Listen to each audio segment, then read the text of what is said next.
Tomato ತೋಟಕ್ಕೆ ಎರಡನೇ cut ಬಂದಿದೆ ಅಂಬು ಕಟ್ಟೋದಕ್ಕೆ. ಅದಕ್ಕೆ ಅಂತ ಒಂದು 5 ಕೆಜಿ ಟೈನ್ ಪುರಿ ತಂದುಬಿಟ್ಟು ಅದನ್ನೆಲ್ಲ ಕಟ್ ಮಾಡ್ತಾ ಇದ್ದೀನಿ. ಬ್ಯಾಗಲ್ಲಿ ಹಾಕ್ಕೊಂಡು ತೋಟದ ಹತ್ರ ಎತ್ಕೊಂಡು ಹೋದೆ. ಕೆಲಸದವ್ರು ಬಂದಿದ್ರು, ಒಂದು 5 ಜನ ಬಂದಿದ್ರು. ಇದು 10 ಗಂಟೆಯಿಂದ 6 ಗಂಟೆವರೆಗೂ ಕಟ್ಟೋದಕ್ಕೆ ಅಂತ ಬಂದಿದ್ದಾರೆ. ತುಂಬ ಬಂದಿದೆ, ಸ್ವಲ್ಪ 2 ದಿನ ಕೆಲಸ ಇಡಿಸುತ್ತೆ ಅನಿಸುತ್ತೆ. ಅದನ್ನೆಲ್ಲ ಕೊಟ್ಬಿಟ್ಟು ನಾನು ಬಾರಾಮುಲ್ ಕಡೆ ಯೂರಿಯಾ ಹಾಕೋಣ ಅಂತ ಹೊರಟೆ. ಯೂರಿಯಾ ಬಗ್ಗೆ ತುಂಬ ಇದಿದೆ, ಅಂದರೆ ಎರೆಹುಳ ಸತ್ತೋಗುತ್ತೆ ಅದೇ ಇದು ಅಂತ. ಬಟ್ ನನಗೂ ಗೊತ್ತಿಲ್ಲ, ನಾನು ಎಕ್ಸ್ಪೆರಿಮೆಂಟ್ ಮಾಡಿಲ್ಲ ಯಾವಾಗೂ ಹಾಕ್ಬಿಟ್ಟು. ಬಟ್ ಯೂರಿಯಾ ಹಾಕಲಿಲ್ಲ ಅಂದರೆ ಮೇವು ಅನ್ನೋದು ತುಂಬ ಕಡಿಮೆ ಪ್ರಮಾಣ ಬರುತ್ತೆ.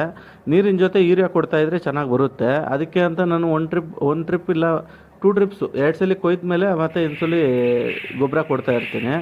ಈಗ ತಿಪ್ಪೆ ಗೊಬ್ಬರ ನಾನು ಒಂದು 2 ವರ್ಷಕ್ಕೊಂದ್ಸಲಿ ಕೊಡ್ತೀನಿ.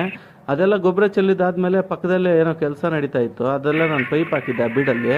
ಅದಕ್ಕೆ ಅಂತ ಎಲ್ಲ ಸೈಡ್ಗೆ ಎತ್ಕೊಳ್ಳೋಣ ಅಂತ ಸೈಡ್ಗೆ ಎತ್ತಾ ಇದ್ದೀನಿ. ಇದು 2-3 ದಿನದ ಹಿಂದೆ ಮಾಡಬೇಕಿದ್ದು ಕೆಲಸ. ನಾನು ಹಂಗೆ ಇದ್ದೋದೆ.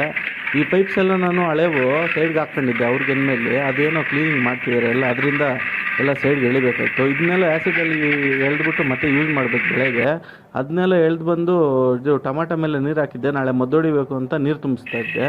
ನೀರು ತುಂಬಿಸ್ಕೊಂಡು ಮನೆಗೆ ಬಂದು ಟೀ ಎತ್ಕೊಂಡೋಗಿ ಕೊಟ್ಟೆ. ಆಮೇಲೆ ಆ ಟೀ ಎತ್ಕೊಂಡು ಕೊಟ್ಟು ಬಂದು ಹಾಲು ಕರೆದೆ.